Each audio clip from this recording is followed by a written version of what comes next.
Oi, aqui é a Fernanda e hoje a gente vai ter um momento de ensino para falar sobre um tema muito importante para a vida da Igreja de Cristo.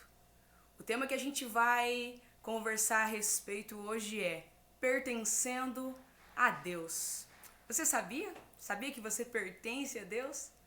Talvez você esteja pensando, né?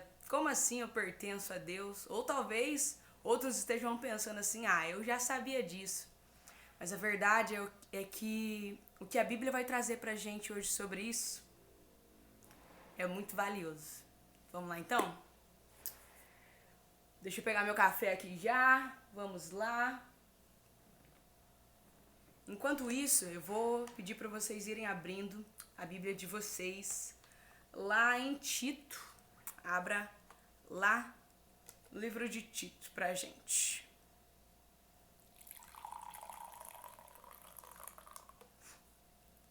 Se você quiser anotar também, o que é muito bom, né? A gente ter essas anotações. Já pega o seu caderno, a sua Bíblia. Eu já tô com a minha Bíblia aqui, com as minhas anotações aqui. E hoje, galera, a gente vai falar sobre esse tema, pertencendo a Deus. A palavra de Deus diz assim, lá em Tito, capítulo 3, dos versículos 3 até o 7. Em outros tempos, nós também éramos insensatos e desobedientes.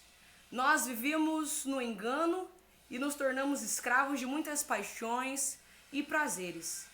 Nós éramos cheios de maldade e inveja e odiávamos uns aos outros. Mas quando Deus, o nosso Salvador, revelou a sua bondade e o seu amor, Ele nos salvou, não porque tivéssemos feito algo justo, não. Mas por causa da sua misericórdia, Ele nos lavou para remover o nosso pecado. Nos fez nascer de novo e nos deu nova vida por meio do Espírito Santo. Generosamente derramou o Espírito sobre nós por meio de Jesus Cristo, o nosso Salvador. E por causa da sua graça, nos declarou justos e nos deu a esperança de que herdaremos a vida eterna. Então a gente vai dividir esse estudo aqui em três pontos importantes. O primeiro ponto que a gente precisa pensar, gente, quando a gente fala a respeito da obra da cruz, a respeito da graça, a respeito da obra de Cristo, é que nós éramos escravos do pecado. A Bíblia nos chama, lá em Efésios 2, de filhos da desobediência. Era como a gente vivia antes da gente ser liberto por Cristo, né? Efésios 2 diz assim: vocês estavam mortos por causa da sua desobediência e de seus muitos pecados, nos quais costumavam viver, como o resto do mundo, obedecendo ao comandante dos poderes do mundo invisível. Ele é o espírito que opera no coração daqueles que se recusam a obedecer. Todos nós vivíamos desse modo, seguindo os desejos ardentes e as inclinações da nossa natureza humana. Nós éramos, por natureza, merecedores da ira, como os demais. Então, desde a fundação do mundo, quando Deus ele criou o jardim do Éden, quando ele colocou Adão e Eva no jardim, ele deu autoridade para Adão sobre toda a terra e todos os seres vivos. Mas quando Adão ele pecou, quando Adão e Eva pecaram, a partir disso, como Efésios diz, a gente começou a ser visto ou chamado, de acordo com Efésios 2, como os filhos da desobediência. Por quê? Porque o pecado que o primeiro homem cometeu foi o pecado da desobediência. E por causa desse pecado, a nossa natureza, ela foi modificada. Ela foi modificada, a autoridade que o homem tinha, a autoridade que a humanidade tinha, foi tirada por causa do pecado da desobediência. Então, Romanos também diz assim, quando Adão pecou, Romanos 5:12, e também o versículo 19, quando Adão pecou, o pecado ele entrou no mundo. E com o pecado, a morte. Que morte é essa? A separação de Deus. Quando a Bíblia ela fala a respeito de morte, ela não está falando a respeito de fim de existência de algo. Mas quando a Bíblia fala de morte, ela está falando a respeito de separação. Então, quando o Romanos diz assim, quando Adão pecou, o pecado entrou no mundo e com ele entrou a morte, a separação de Deus. E essa morte se estendeu a todos porque todos pecaram a partir de Adão. E por causa da desobediência a Deus, de uma só pessoa, muitos se tornaram pecadores. Mas por causa da obediência de uma só pessoa, muitos serão declarados justos. Então nós precisamos entender a profundidade disso. Nós precisamos entender que antes de Jesus, nós, de acordo com a Bíblia, éramos escravos do pecado. É o que Tito diz aqui. Escravos do pecado, filhos da desobediência. E para a gente começar a pensar sobre pertencer a Deus, nós precisamos entender primeiro isso. Por que eu preciso primeiro entender isso? A gente já vai ver. Então, o primeiro ponto, nós éramos escravos do pecado, filhos da desobediência. A partir do pecado, lá no Jardim do Éden, toda a nossa humanidade, a natureza da nossa humanidade foi modificada. O nosso espírito foi separado do Espírito de Deus. E agora o que tem domínio sobre nós é o pecado. É ele que tem esse domínio sobre nós, esse senhorio sobre as nossas vidas, que é o que o livro de Tito explica muito bem aqui. Efésios 2. Se você quiser anotar o que a gente está lendo aqui, nós lemos agora Tito capítulo 3, versículos 3 a 7. Efésios 2, do versículo 1 ao 3. E Romanos 5, versículos 12 a 19. Então, Adão pecou. E todos nós sofremos com isso. A nossa natureza, ela foi modificada, nós nos tornamos agora servos, escravos do pecado, porque agora é o pecado que nos domina. Como assim o pecado nos domina? Se você olhar para o Antigo Testamento, Deus ele deu a lei. E a Bíblia diz que a lei ela foi dada não para que a gente conseguisse vivê-la e então estarmos perfeitos diante de Deus. Porque senão, por que o sacrifício da cruz se a gente consegue viver toda a lei de Deus sem Jesus, né? Mas Paulo ele diz assim que a graça, a lei, ela foi dada como um guia, como aio, né, para nos mostrar que nós precisamos de um Salvador, que nós precisamos de alguém para nos livrar dessa escravidão do pecado e que sozinho nós não conseguimos. Então começa a se mostrar aí, nesse ponto da história, a necessidade de um Salvador, a necessidade de alguém para nos libertar dessa escravidão do pecado. E aí a gente entra no segundo ponto. Jesus Cristo, no ato da redenção, ele nos comprou, ele nos resgatou. E essa é uma afirmação que a gente já conhece, é uma afirmação que a gente já está acostumado.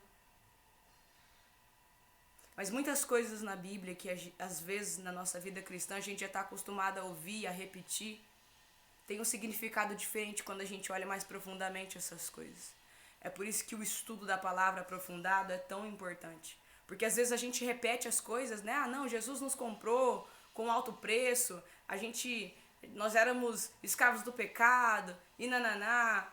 Só que quando a gente olha isso profundamente, quando a gente olha para a palavra de uma forma mais profunda, estuda o que aquilo significa na essência, isso traz um impacto muito grande para a nossa vida cristã, para a nossa caminhada diária, entende? Porque quando você olha mais profundamente certos conceitos, certas expressões, certos versículos tão conhecidos que a gente repete tanto por aí,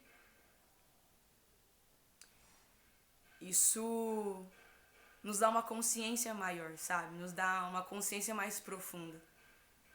Você repete aquele versículo que você já conhece há tanto tempo, mas agora você sabe exatamente, profundamente o que ele significa e o que significa o que Deus fez para nos ter junto dele.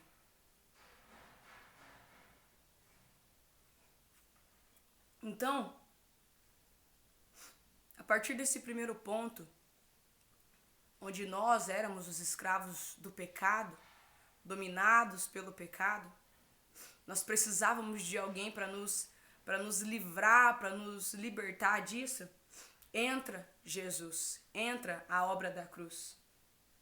E Colossenses 1, versículos 13 e 14, dizem assim: Ele nos resgatou do poder das trevas e nos trouxe para o reino do seu Filho amado. Esse Filho que comprou a nossa liberdade e perdoou os nossos pecados. Nesse segundo ponto que a gente vai ver aqui, Jesus Cristo, no ato da redenção, ele nos comprou e nos resgatou. E por que a Bíblia usa esse termo comprou, resgatou? A gente já vai ver isso mais pra frente, de forma mais detalhada. Mas o ato de redenção, quando a gente puxa esse termo do original, quando a gente vai olhar na sua essência, quando a gente busca essas palavras da Bíblia no original, na língua original que ela foi escrita, por exemplo, o Antigo Testamento ele foi escrito no hebraico, em sua maioria, hebraico, aramaico, e o Novo Testamento em grego. Quando a gente busca o significado dessas palavras lá na linguagem original, na língua, no idioma original, a gente acha coisas assim, a gente acha significados mais ricos, algumas coisas que às vezes nos fazem entender o porquê que aquela palavra foi escolhida para trazer determinada ideia. Então, o ato de redenção nos tempos bíblicos, essa palavra, ela era muito usada em contextos de transações comerciais. Quando Deus ele deu a lei de Moisés, Deus ele deu vários mandamentos que estavam regendo a vida da sociedade ali, a vida do povo de Deus, da sociedade de Israel naquela época. Então essa palavra redenção, resgate, era usado, por exemplo, em contextos em que um proprietário resgatava uma propriedade dele. Existia, por exemplo, uma lei naquela época, instituída por Deus, que a cada 7 anos, ou a cada 25 anos, 25 ou 50, se eu não me engano, é o jubileu, não me recordo agora se é 25 ou 50. Mas a cada período de tempo, uma propriedade, ela retornava para o seu antigo dono e, por exemplo, esse era um contexto em que era usada a palavra redenção, resgate. Outros contextos também que a gente já vai ver também falando a respeito de servos e senhores, né? Falando a respeito de dívidas. Então esse termo ele era usado para trazer essa ideia de comprar algo, de resgatar algo de volta. E é muito interessante, eu acho muito interessante essa palavra ser usada aqui. Porque isso nos mostra algo que às vezes a gente não presta muito atenção. O quê? Nós somos comprados. Nós somos resgatados. Nós estávamos debaixo do domínio do pecado. Jesus, ele morreu na cruz, ele ressuscitou. E tudo que ele fez para nos resgatar e nos tirar desse domínio. Para nos comprar com um alto preço. Efésios 1, versículos 6 e 7, diz assim: Deus assim o fez, para o louvor de sua graça gloriosa, que ele derramou sobre nós em seu Filho amado. Ele é tão rico em graça, que comprou a nossa liberdade com o sangue do seu Filho, e perdoou os nossos pecados. Vocês, porém, são o povo escolhido, reino de sacerdotes, nação santa, propriedade exclusiva de Deus. Propriedade exclusiva de Deus. Nós éramos escravos do pecado, dominados pelo pecado, vivíamos debaixo do senhorio do pecado. Mas a partir do que Jesus faz, com o ato de redenção, ele nos compra e ele nos resgata desse senhorio do pecado, desse domínio, e nós não mais somos escravos do pecado ou filhos da desobediência. Porque ele perdoa os nossos pecados, E é interessante que o ato da redenção, ele não serve pra gente só como um perdão para os nossos pecados, não. É muito mais profundo do que isso, sabe? Porque perceba, tanto em Colossenses 1 como em Efésios 1 também, o perdão do pecado é uma parte do todo.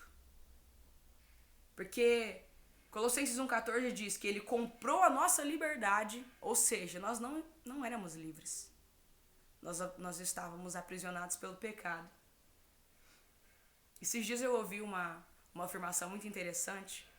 Acho que eu tava no feed de alguma rede social e eu vi uma frase bem assim, eu não lembro se é exatamente essas palavras, mas a ideia é mais ou menos essa.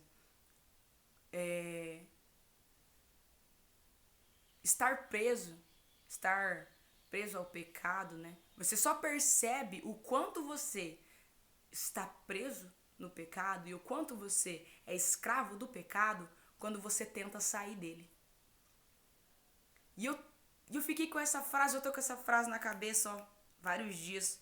E todas as vezes que eu leio a respeito da nossa liberdade em Cristo, eu me lembro dessa frase. Enquanto eu tava preparando aqui essa aula hoje, eu tava pensando nisso. Porque o versículo 14 de Colossenses 1 diz que ele comprou a nossa liberdade com um alto preço. Não foi um preço qualquer.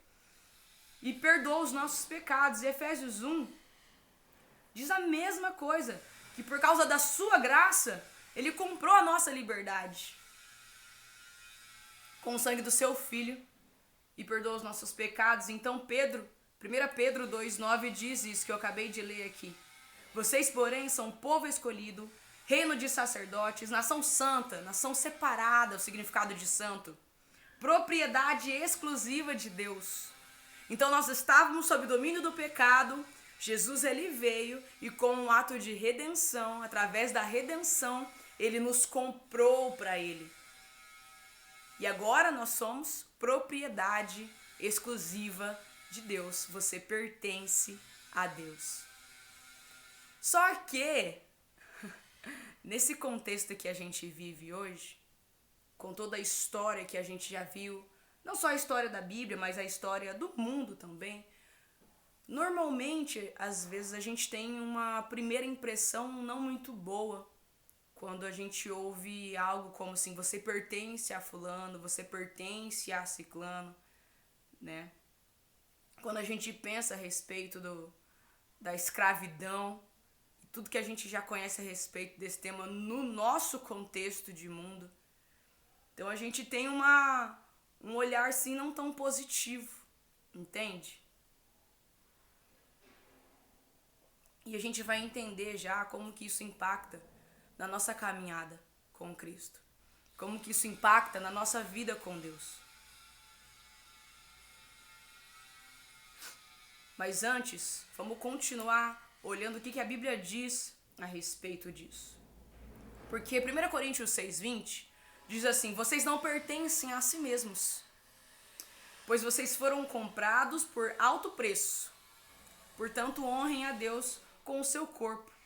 Romanos, capítulo 6, versículo 6, versículo 14, 17 e 23, diz o seguinte pra gente.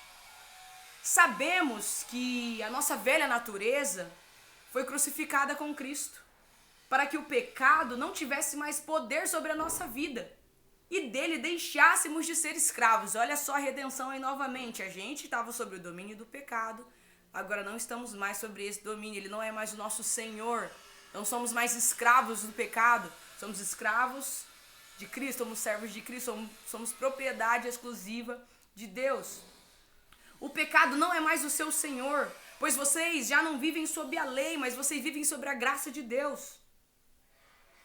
Versículo 17, graças a Deus, porque antes vocês eram escravos do pecado, mas agora obedecem de todo o coração a esse ensino que lhes transmitimos. Versículo 18, estamos livres da escravidão do pecado. Estão livres da escravidão do pecado e se tornaram escravos da justiça. Eu uso o exemplo da escravidão para ajudá-los a entender isso tudo. Isso é Paulo falando em Romanos capítulo 6.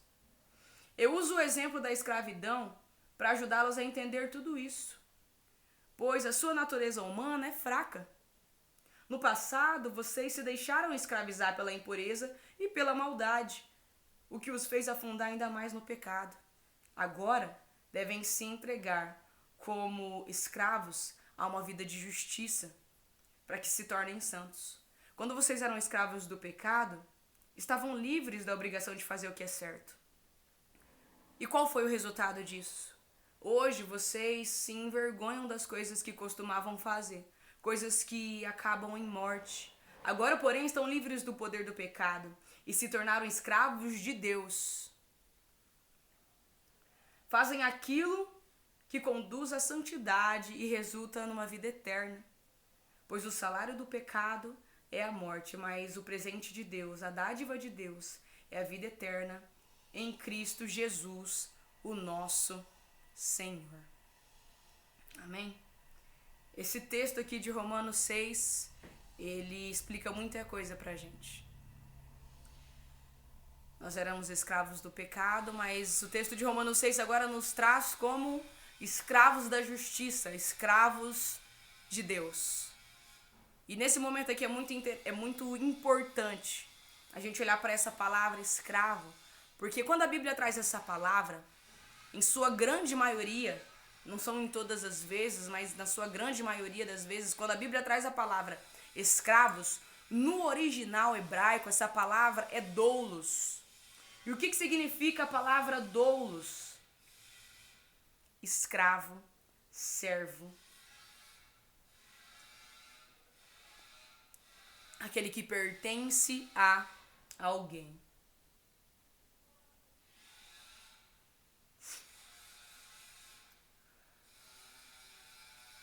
Então, nós éramos escravos do pecado. A redenção vem, Jesus vem, e agora nós somos escravos da justiça, escravos de Deus. Talvez essa palavra escravo não, às vezes a gente fica um pouco incomodado com ela, mas pode ser a palavra servo também. Agora somos servos de Deus, somos propriedade de Deus. Quando a Bíblia traz essa palavra doulos, está falando a respeito de servo e escravo. Quando a Bíblia traz a palavra Senhor, que nós acabamos de ler aqui em Romanos 6, porque o texto ele termina dizendo assim, no versículo 23, Romanos 6, 23, pois o salário do pecado é a morte, mas a dádiva de Deus é a vida eterna em Cristo Jesus, o nosso Senhor. E a palavra Senhor usada aqui no hebraico é Kyrios, que significa dono, amo, proprietário. Tem uma outra palavra também, possuidor. Possuidor. Então, nesses vários textos que a gente leu, a Bíblia ela é muito clara. Nós éramos escravos e servos do pecado, nós estávamos sob o domínio do pecado. A redenção vem, Jesus vem, e ele nos resgata por um alto preço. Que preço é esse? A sua morte, o seu sangue. E ele nos compra para ele. Então nós saímos desse lugar de escravidão do pecado e agora somos propriedade exclusiva de Deus, aqueles que pertencem a Deus, porque Deus é o nosso Senhor, Ele é o nosso possuidor, o nosso dono, o nosso proprietário. Mas você já vai perceber como que isso é algo bom, porque às vezes a gente olha, a gente pensa nisso e fica um pouco receoso com isso, né? Por causa da nossa cultura, por causa da nossa cosmovisão, por causa do que a gente aprende nesse mundo, de que eu faço o que eu quero, ninguém manda em mim. Enfim, é como a gente é ensinado a pensar. E o terceiro ponto, lembra, o primeiro ponto, éramos escravos do pecado, éramos filhos da desobediência. Por que filhos da desobediência? Quando a palavra de Deus, quando a Bíblia fala a respeito de filhos, o significado de filho na Bíblia é basicamente aquele que tem em sua natureza, ou aquele que tem a natureza de. Então, filhos da desobediência é aquele que tem em sua natureza a desobediência. Por isso que é tão interessante quando a gente lê a expressão filho de Deus, lembrar disso, porque filho de Deus significa aquele que tem a natureza de Deus. Interessante isso, né? Então éramos escravos do pecado, servos, dominados pelo pecado, filhos da desobediência. Tínhamos na nossa natureza a desobediência, presa na nossa natureza. Jesus, ele vem com um ato de redenção, ele nos compra.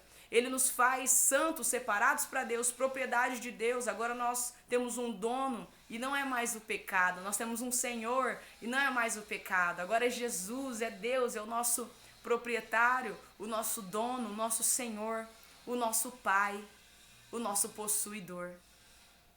Ele nos comprou e nos resgatou para si.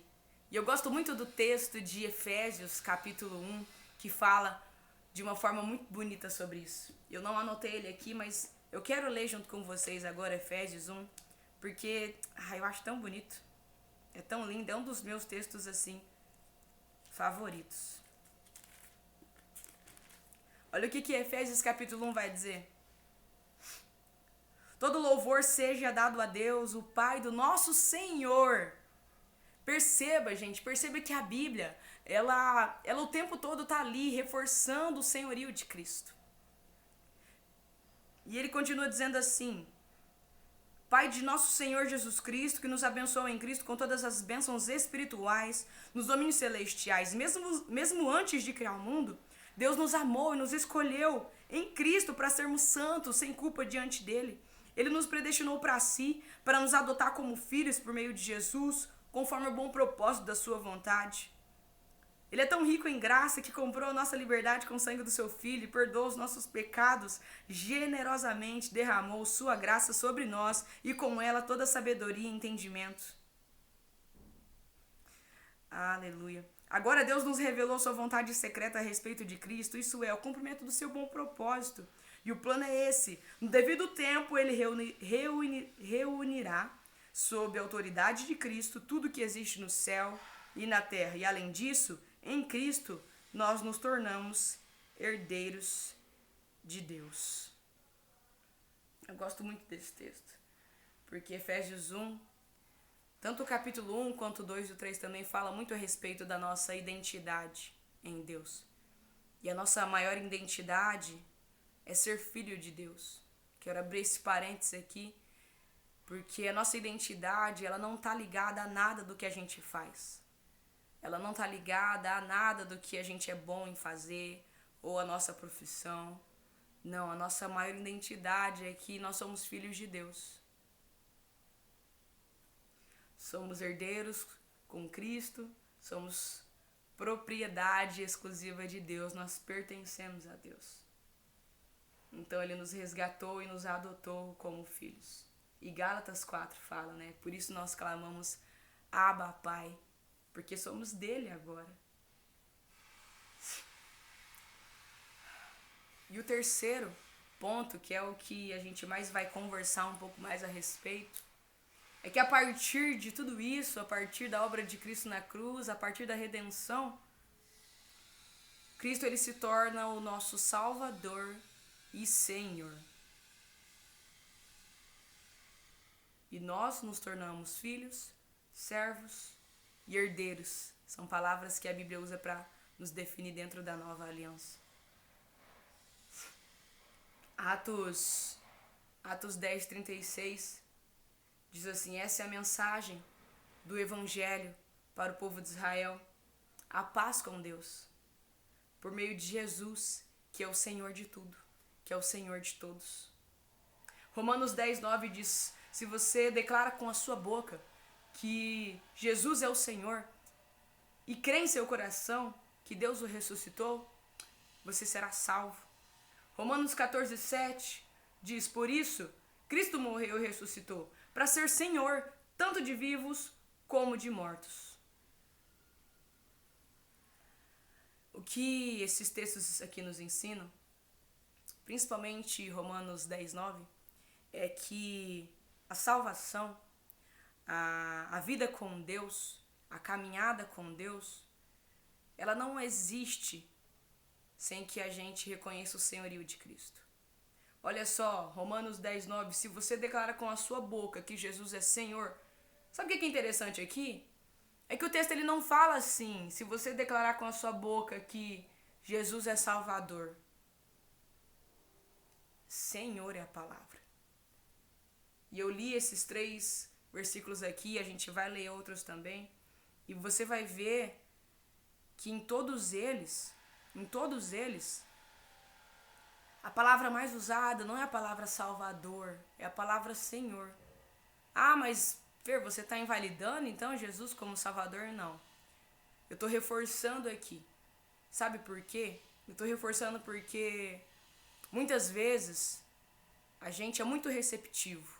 A gente é muito receptivo com o conceito de Salvador. Aquele que nos salva, nos resgata, nos compra por um alto preço. E a gente abraça Jesus como nosso Salvador. Nós abraçamos isso como um todo, com muita receptividade, com o coração aberto. No nosso dia a dia também. Só que nem sempre a gente tem essa mesma postura com o conceito de Senhor. Porque é um pouco mais embaixo, né? A gente já vai entender um pouco mais. Mas a Bíblia, ela é muito clara em mostrar que não existe salvação sem o reconhecimento do senhorio de Cristo. Não existe caminhada com Deus, não existe salvação sem que a gente reconheça Jesus como Senhor. Sem que a gente reconheça que Ele é o nosso dono, que nós pertencemos a Ele. Tiago 4 fala muito sobre isso, eu não me lembro o versículo, mas lá em Tiago 4 tá aquela afirmação que Tiago diz assim: vocês não podem dizer amanhã nós levantaremos, iremos a tal cidade, faremos negócios, ganharemos dinheiro. Não. Vocês devem dizer, se Deus quiser, porque a nossa vida não nos pertence mais. Isso não é algo ruim. Não é algo ruim. Porque às vezes eu fico pensando, né? Nós no comando da nossa vida e Deus no comando da nossa vida. O quanto Ele sabe muito melhor o que Ele faz, muito melhor do que nós, muito melhor. E como que nós podemos confiar nele? Porque Ele diz, né? Os meus pensamentos são mais altos do que os seus pensamentos. Assim diz o Senhor. Atos 16, versículo 31, 32 e 33, diz assim: eles responderam, creia no Senhor Jesus. Olha só, gente, mais uma vez, a palavra aqui é Kyrios, Senhor Jesus, não Salvador Jesus. Eu acho interessante isso, né? Porque Deus, Ele sabe o que faz. Porque como é muito fácil para nós aceitarmos Jesus como Salvador, não é algo que toda hora fica aparecendo. Toda hora que fala de Jesus, não fala Salvador Jesus, Salvador Jesus. Porque pra gente, a gente consegue receber isso facilmente. Mas a todo momento a Bíblia coloca Senhor Jesus, Senhor Jesus. O nosso dono, o nosso proprietário, o nosso possuidor. Creia no Senhor Jesus, você e sua família. Creiam no Senhor Jesus, você e sua família, e serão salvos. Então, pregaram a palavra do Senhor a ele e toda a sua família. Mesmo sendo tarde da noite, o carcereiro cuidou deles, lavou suas feridas, e em seguida ele e todos os seus, toda a sua família, foram batizados. Então perceba, não há como viver o evangelho, não há evangelho sem o reconhecimento do senhorio de Cristo. E eu continuo aqui agora, né, naquele pensamento que a gente estava conversando agora há pouco, sobre que na nossa visão de mundo, por causa da história do mundo, algumas palavras, elas trazem um peso diferente e às vezes elas trazem uma primeira impressão não muito boa por causa do peso daquela palavra. Essa palavra, por exemplo, é a palavra escravo, a palavra senhor, né? A palavra senhor, no nosso contexto de mundo aqui, hoje, não usando o contexto da Bíblia, mas do nosso contexto hoje, esse conceito de Senhor foi um pouco banalizado. Porque quando a gente usa essa palavra Senhor, nem sempre a gente fala, usa ela para descrever um dono ou proprietário ou possuidor. Né? Mas na nossa cultura, a palavra Senhor, ela vem mais com um significado assim de respeito a alguém. Tipo assim, eu reconheço a autoridade dessa pessoa, respeito ela. Mas a palavra Senhor, ela não vem muitas vezes com esse significado, com esse peso de que aquela pessoa é dona, proprietária, possuidora, né? Mas a palavra de Deus e a época em que isso foi escrito, a palavra Senhor, ela tinha um significado um pouco mais profundo. E é muito importante a gente trazer o peso desses significados para nós hoje. A gente entender o que a Bíblia estava querendo dizer naquele momento, quando aquela palavra foi usada. E agora, eu quero apresentar um texto que vai mostrar pra gente um pouco mais a fundo como que funcionava, como que era visto o conceito de senhor, de escravo, de servo, que é um pouco diferente do que a gente tem de ideia comum hoje em dia. Quero convidar você para abrir lá em Êxodo, capítulo 21. Êxodo 21.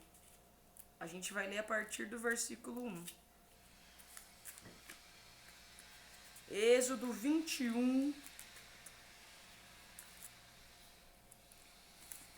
versículo 1, diz assim: Estes são os decretos que você apresentará a Israel. Se você comprar um escravo hebreu ou um servo hebreu, dependendo da linguagem da sua Bíblia, ele não poderá servi-lo por mais de 6 anos. Liberte-o no 7º ano, e ele nada lhe deverá pela liberdade. Se ele era solteiro quando se tornou seu escravo, partirá solteiro. Mas se ele era casado antes de se tornar o seu escravo, a esposa deverá ser liberta com ele. Se seu senhor lhe deu uma mulher em casamento enquanto ele era escravo, e se o casal teve filhos e filhas, somente o homem será liberto no 7º ano. A mulher e o filho pertencem ainda ao Senhor. Contudo, versículo 5, o escravo poderá declarar: eu amo meu senhor, amo minha esposa e amo meus filhos. Desejo não ser liberto. Em seguida, neste caso, o seu senhor o apresentará aos juízes. Em seguida, o levará até a porta ou até o batente da porta, furará a orelha dele com um furador. E depois disso, o escravo servirá a seu senhor para sempre. Então vamos lá. A gente estava falando a respeito do conceito de escravo, né? E nesse contexto, e uma coisa que é importante a gente pensar é que Deus, quando Deus ele dá pro povo de Israel as leis a respeito dos escravos, não é que Deus ele é a favor da escravidão. A Bíblia diz que muitas coisas, Deus fala isso, por exemplo, a respeito do divórcio. Muitas coisas Deus ele tolerou durante um período por causa da dureza do coração do homem antes de Jesus vir. Por quê? Porque a solução para aquilo seria Jesus. Não tinha... como que eu vou explicar? Até o momento em vir Jesus, Deus ele tolerou algumas coisas, dando algumas leis e orientações, como nesse caso aqui, para humanizar certas práticas que eram costume daquele povo. Então não significa que Deus ele é a favor da escravidão aqui nesse contexto, não. Pelo contrário, Deus ele tolerou certas coisas e deu leis sobre certas coisas para que para que certas práticas fossem mais humanizadas, sempre pensando em nós. Isso acontece a respeito do divórcio, dessa escravidão aqui. Isso aqui normalmente acontecia quando alguém devia a outra pessoa, não tinha como pagar, então aquela pessoa ficava servindo e a outra pessoa se tornava o seu senhor. Só que a Bíblia, e a gente tem exemplos disso, a Bíblia ela mostra como que a relação entre senhor e servo naquela época era diferente do que a gente tem hoje como ideia. Né? A gente pensa muito nisso entre a relação de um senhor de escravo e, enfim, baseado no nosso contexto, tudo que a gente já viveu. Mas nesse contexto da história era diferente. Era diferente porque a relação de um escravo e um senhor, ela era mais profunda e ela era diferente. Um exemplo muito claro disso é a relação que Abraão tinha com o seu servo Eliezer. Abraão ele não tinha filhos. E antes de Deus dar a promessa para ele a respeito de Isaac, Abraão ele estava disposto a fazer de Eliezer o seu herdeiro. Eliezer era o seu servo, era o seu escravo. Então existia uma relação de honra ali. Muitas vezes existia uma relação até de paternidade, entende? Tanto que Abraão, ele tinha esse plano de fazer Eliezer, o seu servo, o seu herdeiro sobre toda a sua casa. Então, quando a Bíblia ela fala a respeito de sermos servos, sermos propriedade de Deus, sermos escravos da justiça, escravos de Deus, a gente precisa olhar com essa lente de que não era uma situação de opressão, não. A verdade é que por conta da história do mundo a gente tem essa visão. Mas a relação de servo e senhor em Êxodo era muito diferente. Era uma relação de honra, de paternidade, como a gente acabou de falar do exemplo de Abraão e Eliezer. Filipenses 3, a partir do versículo 7, também o 8 diz assim, Paulo diz assim, falando a respeito do senhorio de Cristo sobre a vida dele. Eu pensava que essas coisas eram valiosas, mas agora eu as considero insignificantes por causa de Cristo. Sim, todas as coisas são insignificantes comparadas ao ganho inestimável de conhecer a Cristo Jesus, o meu Senhor. Por causa dele, eu deixei de lado tudo e considero tudo menos que nada, menos que lixo, a fim de poder ganhar a Cristo, meu Senhor. Isso é Paulo falando em Filipenses 3. Perceba aqui que o versículo Êxodo 21, aqui no versículo 5, diz assim, o escravo contudo poderá declarar, eu amo o meu Senhor e amo a minha família. Eu não quero ser liberto. Então existiam essas situações. Se essa lei está dessa forma, existiam muitas situações assim. Por isso que Deus ele dá essa lei. Porque existiam muitas situações em que aquele servo, ele era tão bem cuidado, tão amado naquele lugar ali, que não fazia mais sentido para ele estar fora daquele senhorio. Que não fazia sentido para ele estar livre daquele senhorio. Porque o que ele encontrou ali, debaixo daquele senhorio, foi uma liberdade tão grande, um amor tão grande, uma honra tão grande, que ele nunca encontrou em outro lugar. Que ele nunca encontrou fora daquele lugar de servidão, fora daquele senhorio. Então ele escolhe ficar por amor. O servo renuncia à própria liberdade por amor, pelo amor que existe entre ele e o seu senhor. Deuteronômio, capítulo 15, também fala um pouquinho a respeito dessa lei de um jeito um pouco diferente. Versículo 16 de Deuteronômio 15 diz assim, mas se por estar bem com você e amar você e sua família, isso aqui é o texto falando com o Senhor. Se o servo, por estar bem com você e amar a você e a sua família, e então ele disser, não quero ir embora, você pegará o furador, furará a ponta da orelha dele. E depois disso, ele será o seu servo para o resto da vida. A motivação, ela deve ser o amor. Perceba que tanto Deuteronômio 15 como Êxodo 21 coloca como a principal motivação desse servo o amor pelo seu Senhor e o amor por aquela família, mas principalmente pelo seu Senhor. E a Bíblia, ela nos traz exemplos muito claros disso. Né? Esse servo aqui, esse doulos, é conhecido como o servo da orelha furada, o escravo por amor. E a gente tem exemplos na Bíblia de pessoas que viveram isso. Paulo, em Atos 20, no versículo 24, diz assim, mas agora a minha vida ela não vale coisa alguma para mim, a menos que eu use para completar a minha carreira. E a missão que me foi confiada é pelo meu Senhor Jesus. Dar testemunho do Evangelho e da graça de Deus. Às vezes eu fico pensando, né? Uma vez eu vi alguém comentando isso, né? O que Paulo viu naquela estrada? Que mudou completamente a vida dele. A ponto dele fazer afirmações tão ousadas como Filipenses 3, que para mim é um dos versículos, é uma das passagens mais lindas da Bíblia. Eu considero tudo menos que lixo comparado a Jesus, comparado ao ganho de tê-lo, comparado ao ganho de completar a vontade dele.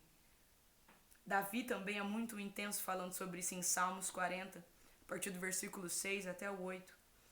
Sacrifícios e ofertas não quiseste, os meus ouvidos tu abristes. Holocaustos e expiação pelo pecado não reclamastes. Então disse, eis aqui venho, no rolo do livro de mim está escrito, eu me deleito em fazer a tua vontade, ó Deus. Ó Deus meu, sim, a tua lei está dentro do meu coração. Duas observações sobre esse texto. A primeira, quando o versículo 6 diz, os meus ouvidos abriste, a expressão aqui no original é a mesma expressão, é a mesma palavra usada em Êxodo 21, quando fala que o Senhor deve furar a orelha de seu servo. É a mesma expressão aqui. É praticamente como se Davi estivesse dizendo, fure a minha orelha porque eu quero fazer a sua vontade, eu quero te obedecer. Lembra que a gente falou que o pecado original foi o pecado da desobediência? Mas a partir dessa relação de escravo, de servo e senhor, de escravo e senhor entre nós e Deus, essa relação baseada primeiramente e essencialmente no amor, o servo ele tem prazer em obedecer o seu senhor. E ele não vê sentido em estar em nenhum outro lugar, obedecendo a nenhuma outra pessoa, até a sua vontade. E Davi, e a segunda coisa que Davi traz pra gente, que é muito interessante, além de que ele está se colocando como um servo da orelha furada aqui, quando ele diz assim, os meus ouvidos, a minha orelha, você furou, e agora eu sou o seu servo por amor. O versículo 8, eu me deleito em fazer a vontade, a tua lei está no meu coração. É o lugar da obediência. Isso me lembra muito aquele versículo, né? Quando Jesus, ele diz assim, por que vocês me chamam Senhor, Senhor, se não obedecem ao que eu ensino, se não fazem o que eu digo?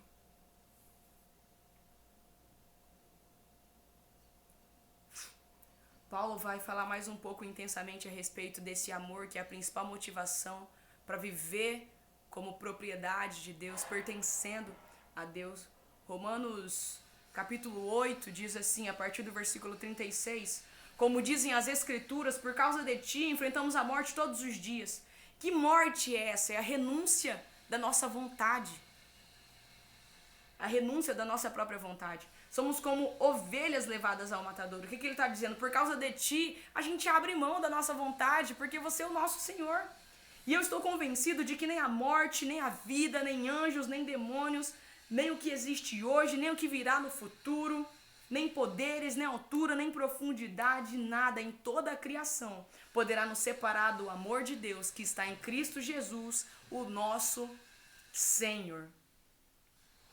2 Coríntios 5 diz que o amor de Deus nos constrange, nos impele a fazer algo, sabe?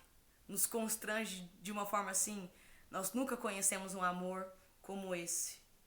E não há como conhecê-lo, não há como conhecer esse amor, não há como conhecê-lo como Salvador, aquele que nos salva muitas vezes até de nós mesmos.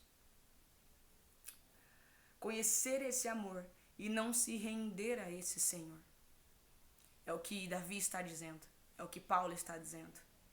É como a Bíblia ela representa esse relacionamento entre nós e Deus, usando o exemplo de Êxodo 21.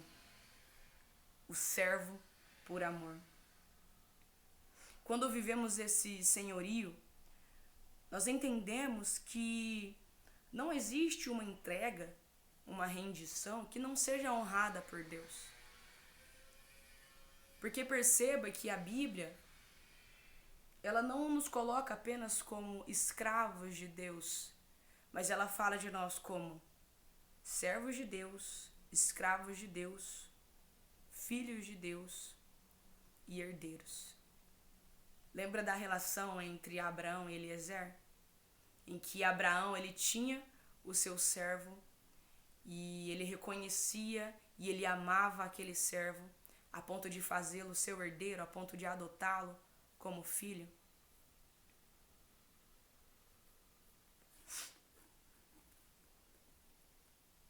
Nós pertencemos a Deus. Nós somos servos dele e seus filhos e herdeiros. E eu termino esse ensino aqui com algumas falas de Jesus antes da gente ler o último versículo. Lucas 6,46, que a gente acabou de citar, Jesus ele diz assim: por que vocês me chamam Senhor, Senhor, Senhor, mas não obedecem aos meus mandamentos?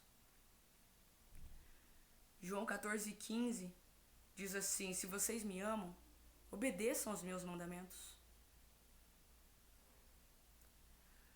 A linguagem de amor do nosso Senhor é a obediência. E esse ensino, ele não foi feito só para que a gente tivesse essas informações e falasse, nossa, que legal, que empolgante. Não, mas todo o ensino que nós trazemos, todo o ensino que a gente tem a respeito da Bíblia é para nos ensinar, é para nos orientar a como viver a nossa vida, é para trazer aplicações práticas. Nós éramos escravos do pecado, nós estávamos presos a uma vida de escravidão, filhos da desobediência. Jesus ele vem com um ato de redenção, ele nos compra. E qual que é a maior motivação dele? É o amor. Por quê? Porque ele nos amou primeiro. Nós podemos amar esse Senhor, mas ele nos amou primeiro. Ele nos compra com um alto preço. E agora nós nos tornamos a sua propriedade. E estar debaixo do senhorio de Cristo é o lugar de maior liberdade que a gente pode ter. Sabe por quê? Porque quando Jesus ele nos resgata, ele nos devolve a natureza original, aquela natureza que Deus criou para nós antes do pecado tomar conta da nossa natureza, antes do pecado entrar e distorcer a nossa natureza.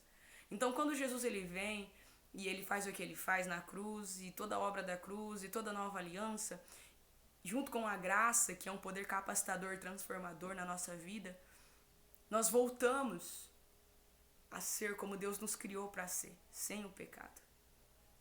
E nós voltamos a esse lugar de maior liberdade que a gente pode ter. Qual que é o lugar de maior liberdade? O senhorio de Cristo. A gente ter essa consciência de que eu pertenço a Deus. Ter esse sentimento de pertencimento em relação ao nosso Senhor. A ponto de falar como Davi, a ponto de falar como Paulo, tudo não tem valor para mim. A não ser a vontade do meu Senhor. A vontade do meu dono, do meu daquele que é o meu possuidor, daquele que é o meu Pai. João 14, 21 diz assim: aqueles que aceitam os meus mandamentos e obedecem aos meus mandamentos são os que me amam. E porque me amam, serão amados por meu Pai. E eu também os amarei e me revelarei a cada um deles. O livro de Colossenses diz que existem tesouros escondidos na pessoa de Jesus, na pessoa do nosso Senhor Jesus. Tesouros que a gente só vai acessar, que Ele só vai revelar a nós, conforme nós nos rendemos à vontade dEle, aos seus ensinos. E pensando nisso, eu penso muito em Paulo novamente. O que Paulo viu naquela estrada? O que foi revelado a ele? Que logo depois ele disse: nada mais tem valor. Essa é a mesma revelação que Deus ele quer nos dar, debaixo do senhorio dele. Se você puder guardar uma frase de todo esse ensino, guarde essa frase: pertencer a Deus, estar debaixo do senhorio de Cristo, é o lugar de maior liberdade que nós podemos ter.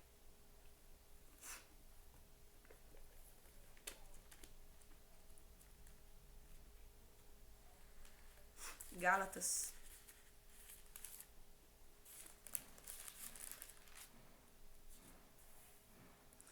Gálatas 4:4. Mas quando chegou o tempo certo, Deus enviou seu filho, nascido de uma mulher e sob a lei, e assim o fez para resgatar a nós, a fim de nos adotar como filhos.